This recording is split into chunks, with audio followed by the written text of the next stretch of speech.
Hi, I'm David Dodge. Welcome to Green Energy Futures. What if economics measured the things that actually improved your quality of life? Studies in positive psychology have found that genetics and your family and work relationships contribute 90% of what makes you happy. Income, education, GDP? Not so much. What's needed, says one economist, is an economy of well-being. Hi, I'm Mark Anielski. I'm the author of The Economics of Happiness and also the author of the new book called An Economy of Well-Being, Common Sense Tools for Building Genuine Wealth and Happiness. I'm an economist and live in Edmonton, and I also run my own consulting firm that does economic strategy for companies and nations. Traditional economic measures such as gross domestic product, or GDP, tell us very little about how people are doing. In fact, car crashes, earthquakes, and wildfires all improve the GDP. The basic premise of the book is that we can and should develop a new economic paradigm which makes well-being the central organizing feature of economies. Rather than just material and GDP growth, we were going to measure success based on how well we're doing in terms of the conditions of well-being in society. As Anielski explains, the word economy has Greek roots and actually means the condition of well-being in the household. Anielski has worked on well-being in countries like Bhutan and Tahiti and cities like Singapore.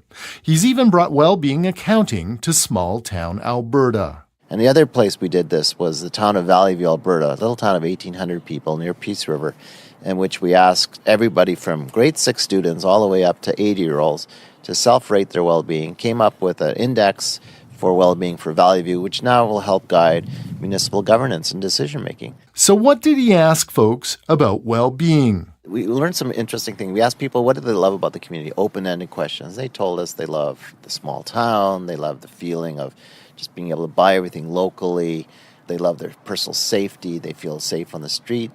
We asked them what they would like to improve. If they were mayor for the day, what would they improve? After a series of open-ended questions, they compiled a detailed picture of how people were actually doing in Valley View and what they thought about their town. We learned that people really didn't like the aesthetic feel of Main Street. So they said, maybe that should be our priority. So we said to town council, citizens want to beautify Main Street. What are we going to do? Let's talk to the business people. They formed a Valley View Coalition, so a group of citizens who now will represent the well-being interests of the community. The well-being assessment allows the town to track how citizens are actually doing and what they care about. These are then turned into key performance indicators. So now we're going to be tracking people's well-being from an experiential perspective, and that's going to complement, it's going to drive and help the strategic planning process of council.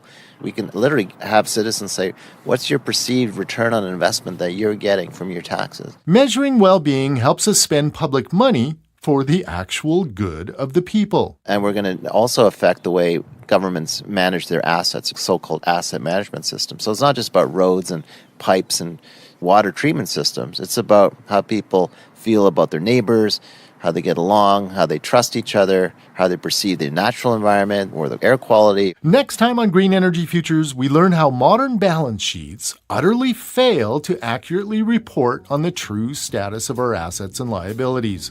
Learn more at greenenergyfutures.ca. For Green Energy Futures, I'm David Dodge.